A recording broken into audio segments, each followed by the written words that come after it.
Alors, bonjour tous ceux qui me suivent sur cette chaîne dédiée entièrement au domaine minier. Alors, il y a du loup actuellement, il y a du loup cette semaine.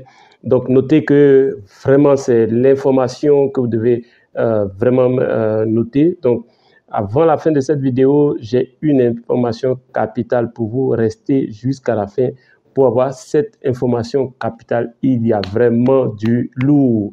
Alors, donc, dans cette vidéo, nous allons voir les méthodes et les outils de l'exploration minière. Donc, nous allons faire une série de 6 vidéos pour exposer sur les méthodes, les outils et les méthodes de l'exploration minière. Donc, restez aussi jusqu'à la fin parce que j'ai une annonce à vous faire. C'est vraiment du lourd.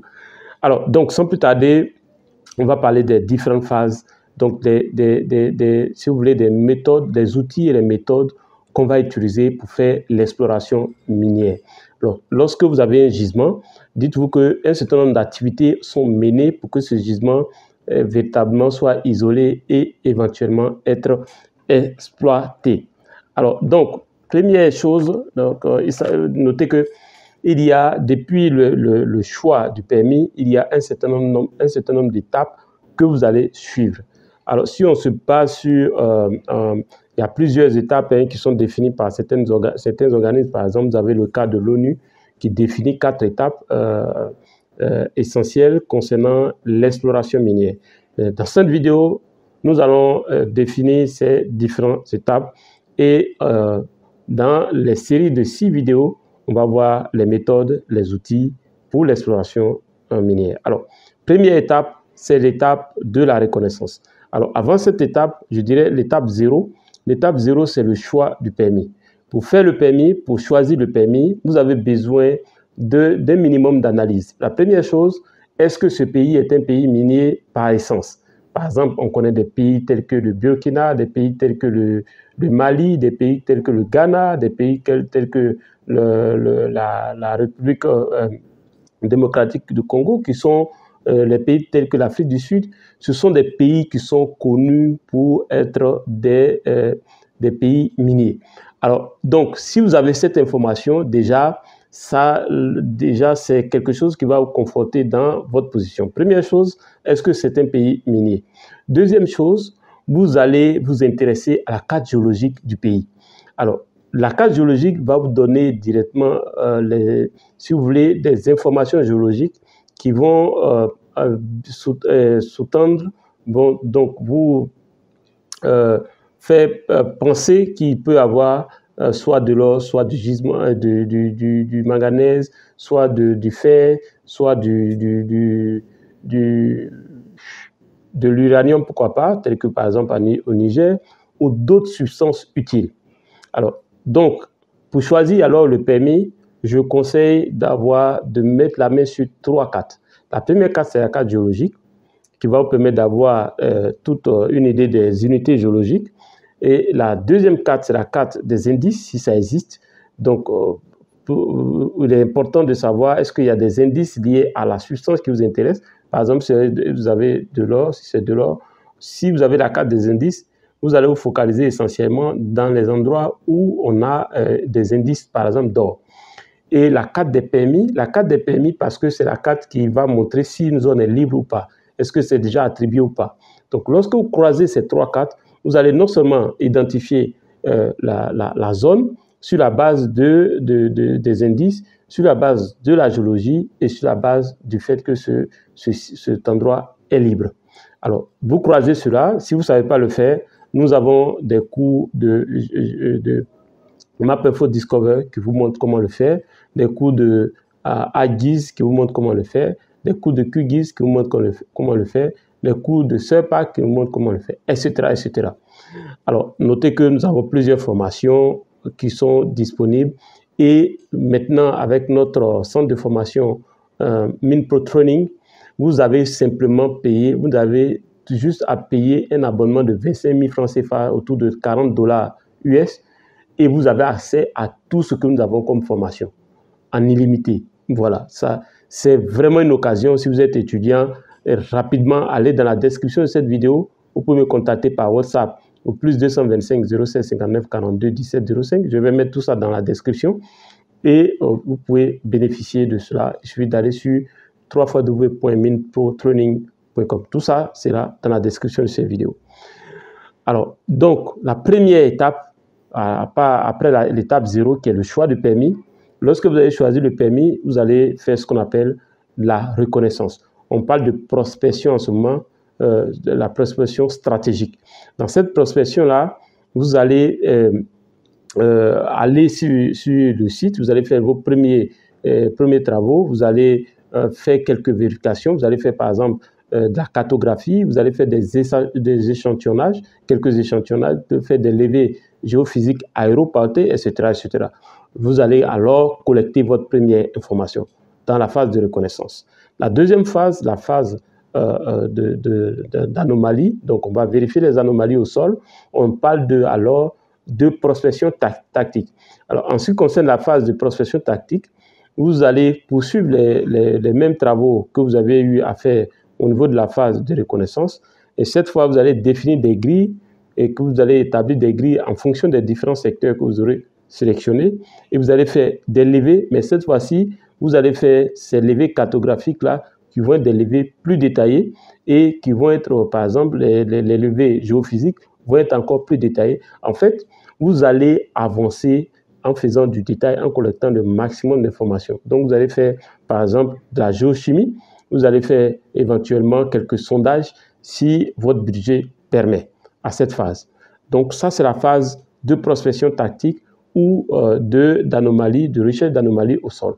La troisième phase, c'est la phase des indices.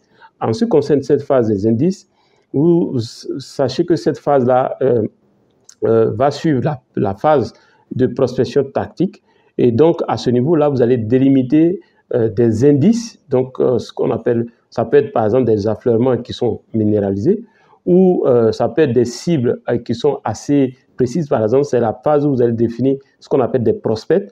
Vous allez focaliser sur ces prospects, les travailler, enfin, faire des travaux, intensifier des travaux sur ces prospects pour éventuellement obtenir le maximum d'informations et faire la décision.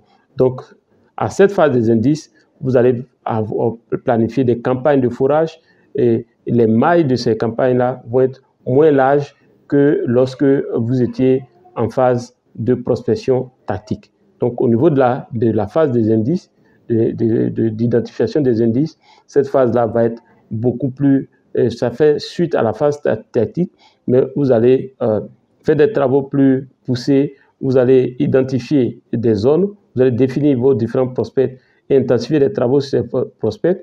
Vous allez certainement faire des programmes de forage et les mailles de forage vont être un peu plus serrées. Et la quatrième phase, qui est la dernière phase, qui est la phase de gîte minéralisé, d'identification du gîte minéralisé. Et cette phase-là va nécessiter des sondages, va nécessiter des sondages pour intercepter, par exemple, la zone qui va avoir un intérêt économique pour nous. Et s'il existe un potentiel, on va délimiter ce potentiel. Donc, à ce moment-là, nous allons avoir une meilleure connaissance du corps minéralisé, de l'environnement minéralisé, de la zone minéralisée, du gîte, même du point de vue global. Donc, à cette étape, l'étape d'identification du gîte minéralisé, vous allez définir, par exemple, à travers les sondages, vous allez pouvoir définir le volume de la zone minéralisée, vous allez pouvoir déterminer la forme du gisement, vous allez pouvoir déterminer tous les contrôles et les volumes. Donc, aussi, vous allez déterminer ce qu'on appelle les teneurs. Vous allez avoir une teneur approximative de ce gîte. Et la cinquième phase, qui est la phase de préfaisabilité, en ce moment, vous allez commencer les études telles que ce qu'on appelle l'AEA, donc la partie, je veux dire, l'étude de préfaisabilité. Vous allez définir, intensifier les forages, serrer les mailles, resserrer encore les mailles, faire des calculs de densité, faire l'étude préliminaire, donc déjà au niveau du social, au niveau de l'environnemental, faire des études préliminaires, Donc, à partir de cette étude de préfaisabilité, si cette étude de préfaisabilité s'avère concluante, en ce moment, vous allez passer à ce qu'on appelle l'échantillonnage en vrac, qui est une technologie d'extraction et cela va faire ressortir, en fait, va permettre de faire ressortir ce qu'on appelle les aspects économiques et aussi, bien entendu, aboutir à la faisabilité, c'est-à-dire à la décision d'exploitation de gisement. Donc, cette phase-là, en fait, la phase 5 est suivie de la phase 7 et 6, 7 et 8, qui sont ces phases, ce sont ces phases-là qui sont la phase de faisabilité. Donc, après la phase de préfaisabilité, il y aura 6, 7, 8 phases, et ces phases-là sont combinées. On parlera alors de la phase de faisabilité où nous allons déterminer la technologie, par exemple, d'extraction. On va déterminer les aspects économiques. On va faire définitivement la décision si on pense que le gîte est économiquement rentable. Alors, donc, l'information la plus lourde. Notez que ce dimanche à 16 h, nous recevons sur MinPro, d'accord, en conférence, une conférence en ligne, le docteur Mahamad qui n'est plus à présenter. Notez que le docteur Mahamad a travaillé pour plusieurs compagnies. Il est consultant dans plusieurs compagnies minières. Il a bossé plus de 30 ans dans le domaine d'exploration. Il a un background que je ne pourrais pas citer ici.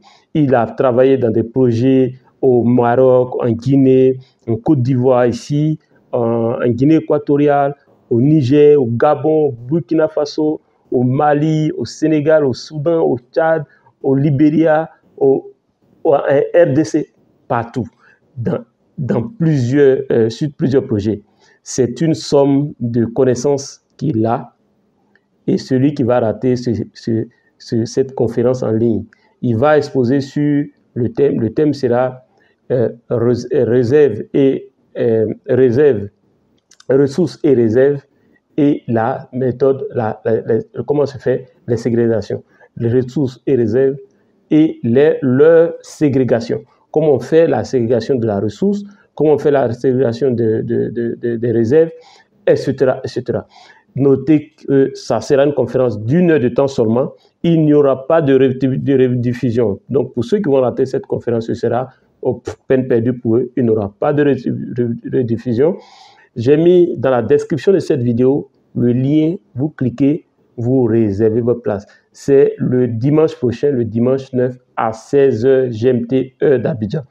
Voilà. Alors, une dernière information, c'est que MinProTraining, notre plateforme de formation en distance, www.minprotraining, nous avons décidé que l'accès à nos cours, ce n'est pas abonnement, et c'est seulement 25 000 francs CFA, soit 40 $, au lieu de 87 500 pour les étudiants qui bénéficient d'une prise en charge, et de 205 000 ou voire plus pour d'autres personnes. Donc, MinProTraining, à partir de maintenant, vous n'avez plus d'excuses. Vous payez simplement 25 000 par mois. Vous avez un accès illimité à toutes nos formations sur MinProTraining. Merci, à très bientôt. Dans la description de cette vidéo, vous avez toutes les informations et on se dit à la prochaine vidéo. Nous allons faire une série de 6 vidéos pour parler des outils et des méthodes d'exploration minière. C'était Kwasi Justin, votre expert dans le domaine des mines. À très bientôt.